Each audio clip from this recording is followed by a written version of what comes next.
বাবুরে বাবু আর ফুফাতো বোনকে আইনের লগে দিয়ে মাথার মধ্যে দৌড়া শুরু করছে ভূত কিভাবে এর কাম করান যায়। Flashback. আসসালামু আলাইকুম আনারা ব্যাকে ভালো আছেন নি? আই আলহামদুলিল্লাহ ভালো আছি। যে আমরা বানালাম সবজির বেনিফিটে এটা লেলো রেসি গাজর মুরগি আলু এগিন বেগিনটা কুচে আলাইছি কুচে দুইটি সুন্দর করে লেছে পেঁয়াজ কাঁচামরিচ টমাটো এগিন বেগিন লেছে লই তারপর আরাম এবার এগিন বেগিনটা রাঁধা ছড়াই দিছে তারপর আরাম তেল দিয়ে পেঁয়াজ কাঁচামরিচ টমেটো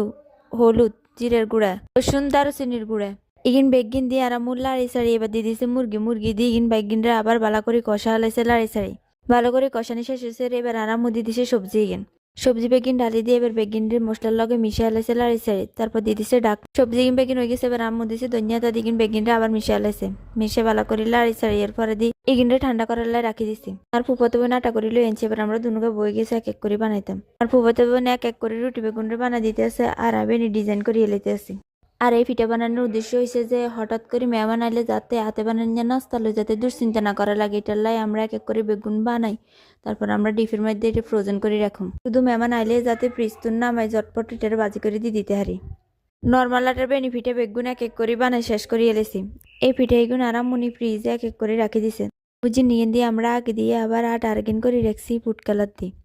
কালার হয়েছে নীল কালার এবার নীল কালারের এইগুলোর মধ্যে বেনিফিটের শেপ দিয়ে এগুলো বানান শেষ এবার এক এক করে এগুন বেগুন নিয়ে আবার ফ্রিজের মধ্যে রাখুন পরিষ্কার পলিথিন বিছে এবার এগুন বেগুনটা রাখি দিছি তাই যে পর্যন্ত তাই কানারা বালা থাকেন। আসসালামু আলাইকুম।